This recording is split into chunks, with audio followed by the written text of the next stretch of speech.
What is up, guys? So today I have a transmitter for any device that does not support Bluetooth. Okay, we're going to go over the three different types, the price point in which you're going to pay for something like this, and whether or not it's right for you. So let's get into this review and install and see what it's all about.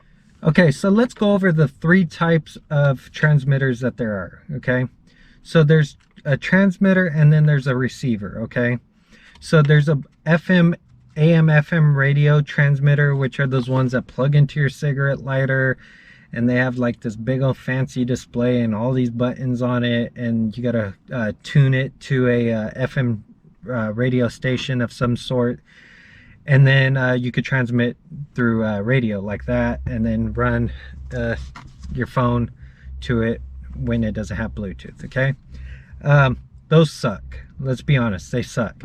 If you go into a spot like the mountains or whatever and you start losing radio reception, of course you're gonna lose it on your device as well, because it's using the radio waves to transmit it. So you're gonna get static in your audio, so those suck. And not only that, you're paying for the same price you pay for that. You could get one of these. I'm going to go into that. This one right here is the SoundSync A3352. And basically what this is a receiver. So I could plug this into my radio currently on my Z, my 370Z. It has Bluetooth, but it does not allow me to use the media on the Bluetooth. It only allows me to answer and call people from it. So that's junk. Okay, so you got to buy something like this. All right, and this is a receiver, so this will plug into my auxiliary port, and then I could run my Bluetooth normally. Okay, now there's another one that does receiving and transmitting. Of course, all the brands have them. Typically you're going to pay about the same, but the reason why I didn't buy that and I bought this one was because you know, the price point was the same, but its designs are different, you know, so you got to buy what's going to fit in the area that you need it to fit in. Of course, they're no different in size really. It's just maybe a 1/4 of an inch difference, but a 1/4 of an inch in the area that I need it to go would be a big deal in the situation I have and how I want it placed. Okay, so the nice thing about having this is if I have say my headphones, wired ones, and I want to make them wireless, all I got to do is take this device and plug it into the cord, the auxiliary cord of it, put it in my pocket, and I'll have Bluetooth ready to go. And you don't have to spend money on like AirPods. Okay, it's the same exact thing, except you'll just have a wire, because this contains a battery. So this battery runtime is 12 hours. Of course, they have different runtimes on different brands and stuff, and depending on the size factor will determine how long it could run. Okay, so keep that in mind when purchasing one of these. Make sure it's gonna run long enough for your needs. All right, so what do you get in the box? So what they give you is this little adapter, okay, that will allow you to plug it directly into your auxiliary. All right, you'll get this one that has a little cord with a little extension, and then you'll have your micro USB, and those are the three items you get with it. And then of course you get your receiver. All right, it's real tiny, as you could see. Why would you want to buy a FM transmitter at this point, right? So you get your auxiliary port there, you get your power right there, you get a volume adjustment, and but like I said, 12 hours of runtime. They have some that are 8 hours, some that are 6 hours. So if you're paying a cheaper price, you're probably getting a little bit shorter runtime, so keep that in mind. Of course, the InPower I think has all the way up to like 16 hours. But I'll show you how to fix that. And then you have this little mic area that could pick up audio. But I'll show you how to fix that issue, how to install it and keep everything charging no matter what. Also, if you're gonna mount it like I'm gonna mount it, what you're gonna need are some scissors, okay? And you're gonna want either Velcro or this stuff. So this is made by 3M. They got different thicknesses. This happens to be the slimline stuff, and it's called dual lock. So basically Velcro, you have a hook and a loop side of it. This is just the hook, okay? And you can't use just the hook on the Velcro or the hook and loop style stuff like this. It has to be dual lock, because these little barbs, once folded over, they interlock with themselves and they create a Velcro look or a Velcro fit. But the nice thing about these are they don't have that hair, so they don't wiggle or move at all. Once it's locked in, it's like permanent. And then you can pop it off, of course. So I highly recommend this stuff. Okay, so the area I'm going to install it on the 370 is this section. And as everyone knows, the 370 has limited amount of space. So I don't want to utilize this area. I want to utilize this back face of it. Just so that way I can maximize all my volume that I have. So I'm going to mount it right in there. Okay, so as you can see, we have the cigarette lighter area, we have USB, we have auxiliary port, and then we have this little tiny gap in there.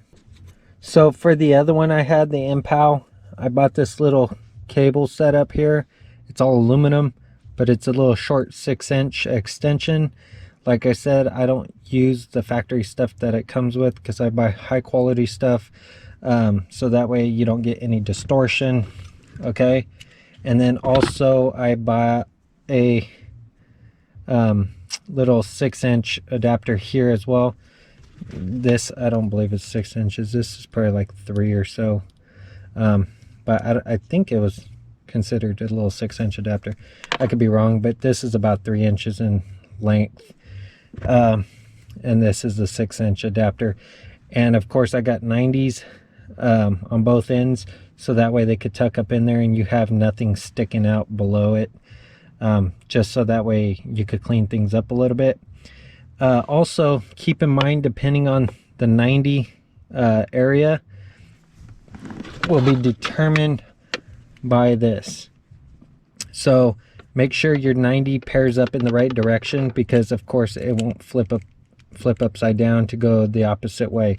So if you want to try to make sure your cords go all the same way if you're limited to space, so that way if you didn't get a cord that goes this way, it would be this way, and then now this one would be off, and then it won't fit in that tight area.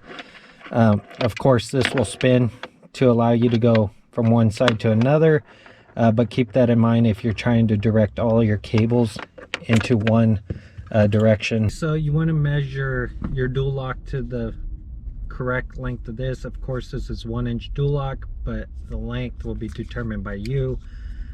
And I also chamfer the edges of the dual lock, because usually anything sticky that goes to a point could easily get peeled by grabbing that edge. If you have a wider surface, typically there's a lot more adhesive to lift up, and it'll tend to stick a little bit better if you knock off that edge, so it's not as easy to pry. Just something I've learned over the years of using this dual lock or even Velcro. If this doesn't adhere well to whatever plastic or whatever you're putting it on, consider buying some primer. I think it's 3M93. They come in little vials that you could break, and then you wipe it on there, and it creates a tackier adhesive, which will allow your stuff to stick way better. After the installation, this is what it looks like. So we have the power up here, only because the way everything's situated, the power had to be up on top in order for this little short cable to reach. If not, this would have been over here and it wouldn't have been long enough to jump her over. So keep that in mind. Like I said, I already purchased these for the Impal, so the Impal was a little bit different. And then I got this little cable wrapped up here, wrapped around. And then of course my iPhone cable to charge everything else. And it's nice and neat and tucked away in there. And then I also have an area to put my USB dongles with my other music on it. If I don't want to listen to a certain type of music, I have country and rock on here, so I just plug it in there. But if there's something I don't have downloaded on here, I could always use my phone now. So let's pair this up and see how the sound quality is. And then of course it's already on. I'm gonna leave it on all the time so I don't have to keep turning it on and off, but there it is. So as you can see, it automatically pairs. I heard a little click on. Okay, so always make sure your volume's all the way turned up on the device, because of course you don't know if that's gonna operate the same way as your phone. So I make sure this is always turned up.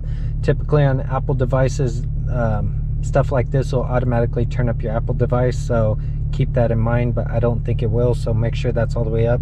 So turn that all the way up, and then of course I turn up my volume all the way up on my phone, so that way everything can operate off of this. And let's play some music.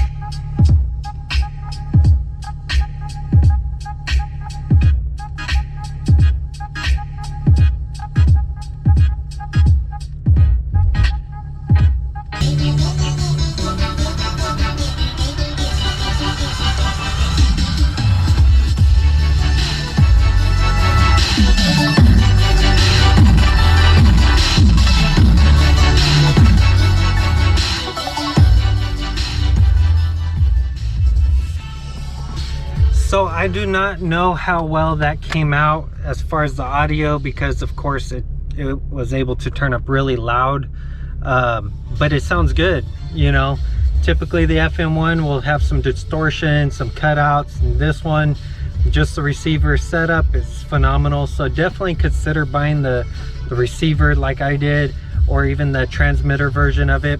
For whatever it takes, do not buy the FM transmitter. You will not be happy. Buy this style setup and you will enjoy your music, clear quality, and it's at an affordable price.